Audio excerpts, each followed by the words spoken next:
Hi friends. Today I am going to be sharing with you these cute little roses.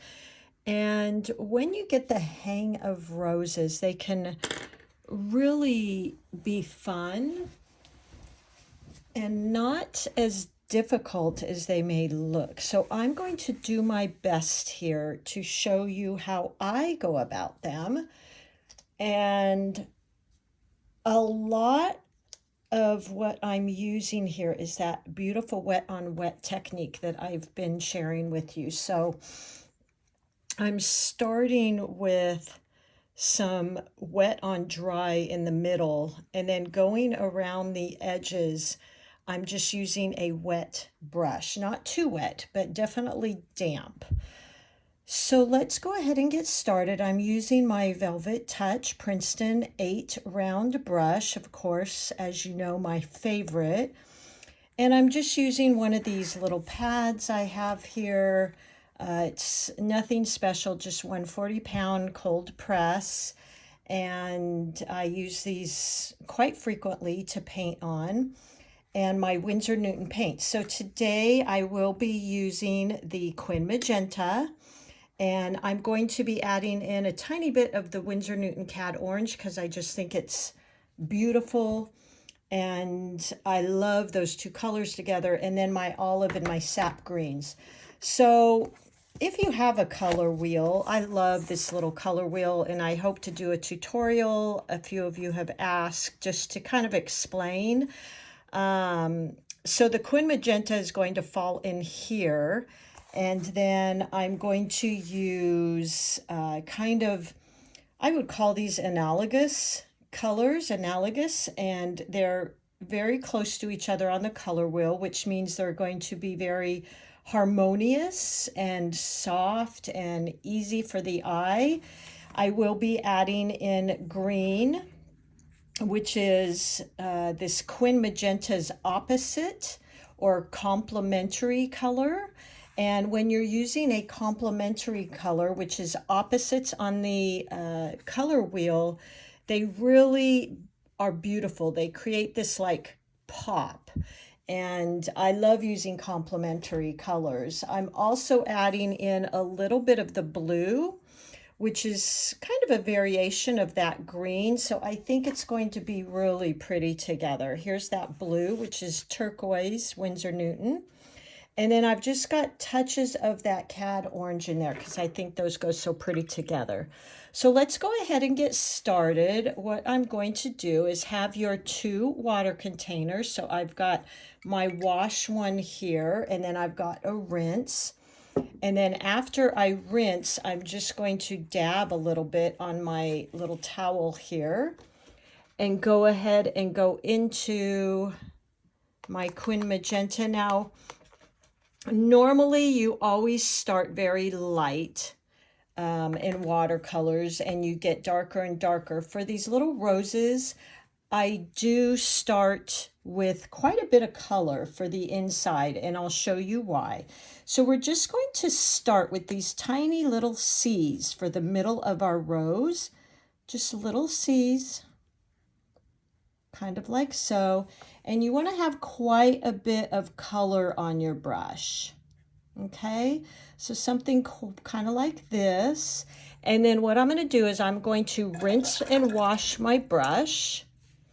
I'm going to get off some of the water, and then I'm going to go into what I just created with a wet brush. Okay, so you've got all these little C's for the center of our rose, and now I'm just going to touch the outer edges.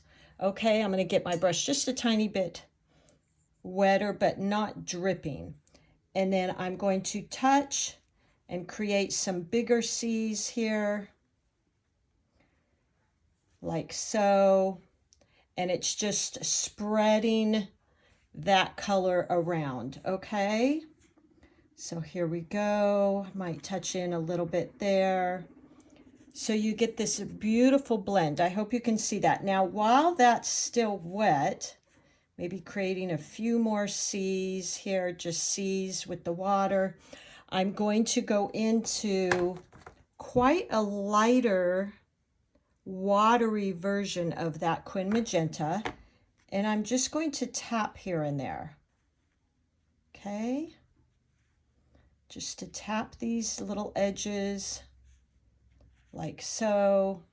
All right, so we've got this beautiful little rose. Now I'm going to go into my orange just a tiny bit.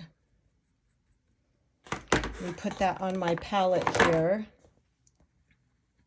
Want more water than that because I want it to be pretty movable and watery. And I'm going to tap into this pink just in certain spots. I love this orange with this Quin Magenta. I think it's so pretty. Now, if you see too, I'm leaving these white spaces in there. You know, I'm always all about those white spaces. So leaving those white spaces in between my rows and just going in with some of that orange. So let's try this again, maybe right here. So I'm going back into that Quin Magenta, and I want it quite a bit of paint because this is the middle. I don't mean a lot of water. You don't want your brush dripping, okay? That would be too much.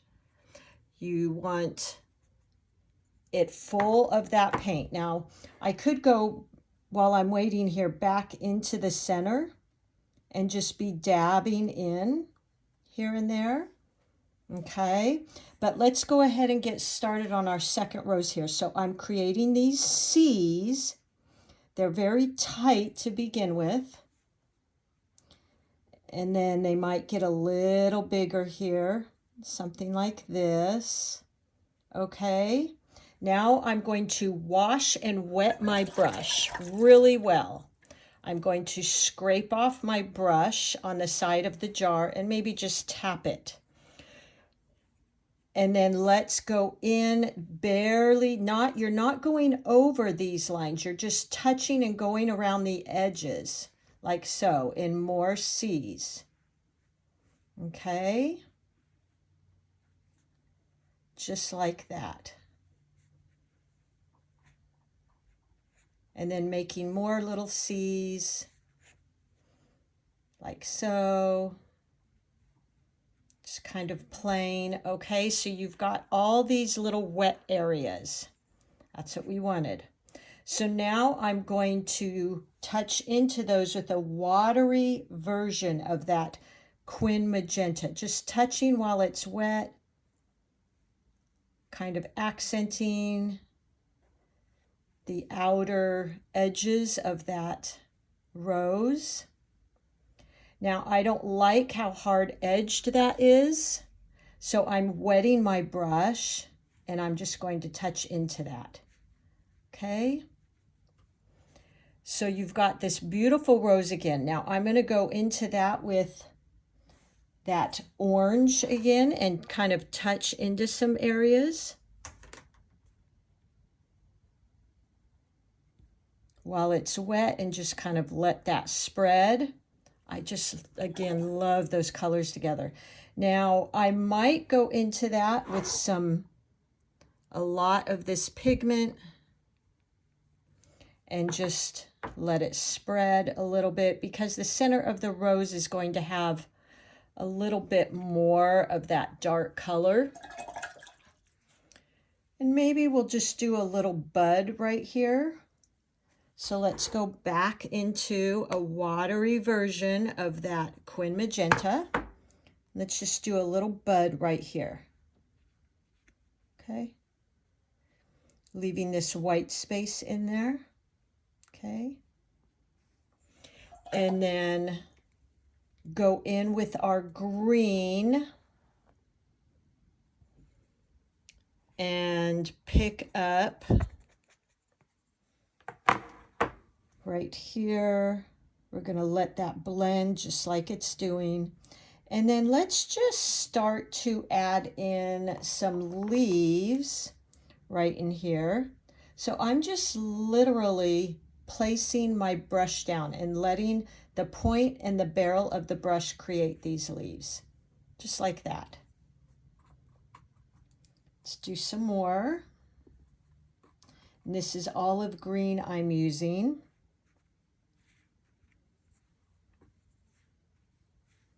Maybe some up here. Maybe we will have a little branch come out here and do some more leaves, something like that. Okay. I like working in threes, so I have got, my 3 flowers. I'm going to bring out another little branch.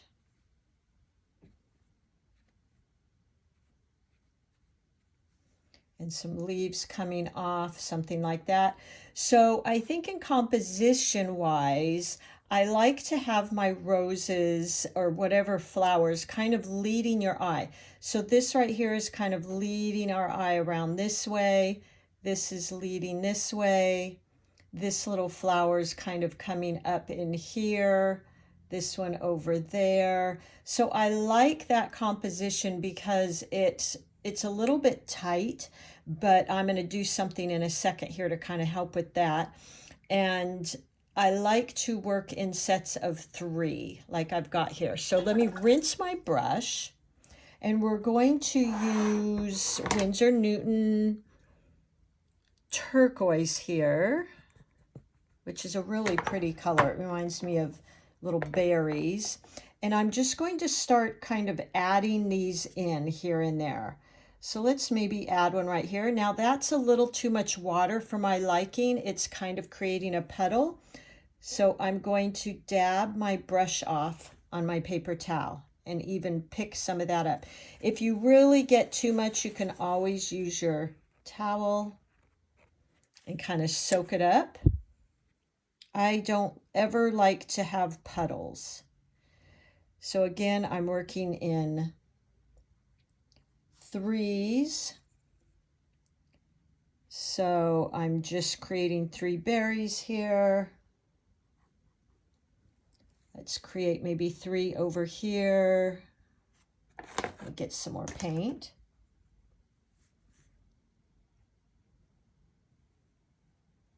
Something like that. Okay. Maybe right here.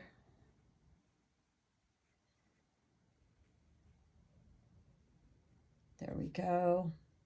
Okay, isn't that pretty? So that blue is pretty close to these violets, this red violet or Quin Magenta.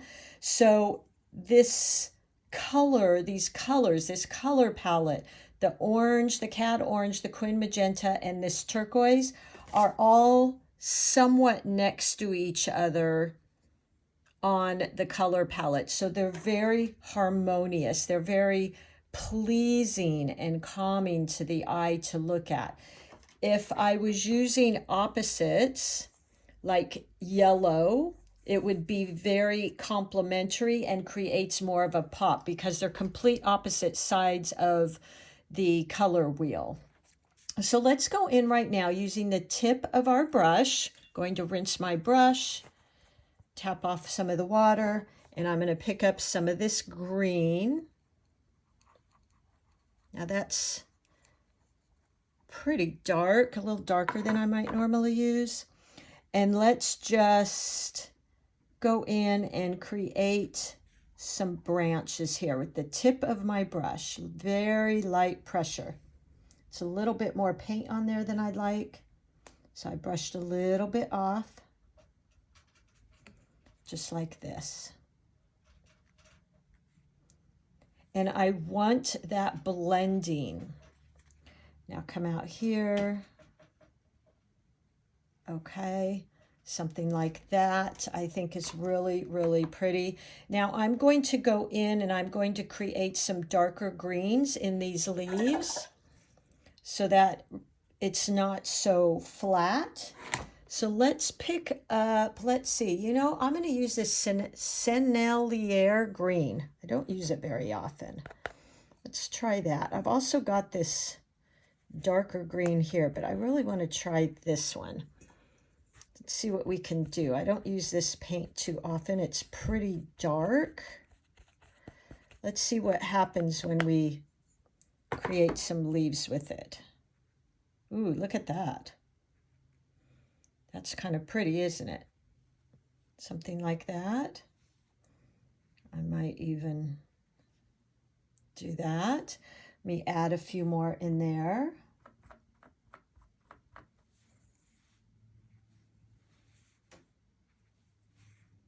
That is really pretty. I really like that. So as you can see, I'm creating this depth and interest.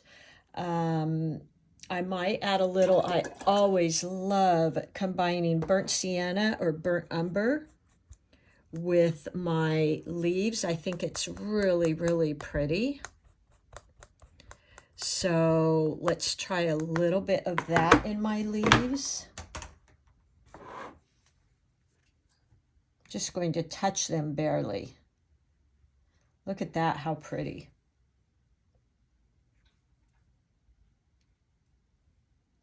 I think that's beautiful. So there you go. I could really stop right here. I like playing and filling my page a lot of times. Let's maybe do one more rose right here. So I'm starting full strength. And I'm going to go, so these two roses are kind of going that way. So let's try to make this rose pointing in a different direction right here. And I'm going to make it a little bit bigger. So let's do our C's on the inside.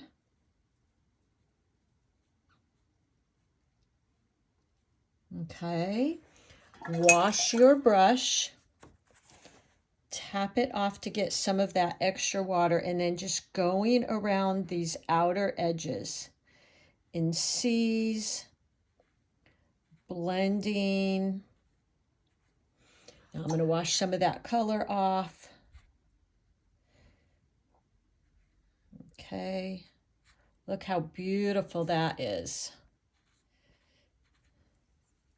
As long as you're going in these kind of C's, you're good. Look how pretty that is. Okay. I'm going to kind of go off the edge here. Now I'm going to go in while that's still kind of wet, and I'm going to add that orange in there, just touching here and there. Let it blend while that's wet. There you go. Isn't that pretty? Now I might even touch in with a little bit of that Quin Magenta. A little bit watery, not too watery. And just touch into a few of these little areas. And let it blend. Okay. I think that is really, really pretty. Tried to make it a little bit bigger. I might just play with some leaves over here. Something like that. Maybe there's some leaves coming out here. Maybe we even do a little branch or stem, like so. So I think that's really, really pretty. Okay, now I could just keep going and continue this down. We could even add some more of these little berries up in here, something like that. Again, I really don't like when I have puddling, which I have here, kind of some puddles, but that's okay. I'm going to add in a couple of these little berries just here and there, kind of intuitively do this, just to help your eye move around following that blue. Maybe some over here. I tend to, as you're maybe noticing, always work in threes for whatever reason. It's just kind of what I tend to do. Okay, so look at how pretty that is. Now I'll go back in and just add some, with the very tip of my brush, add some stems. Very, very light pressure.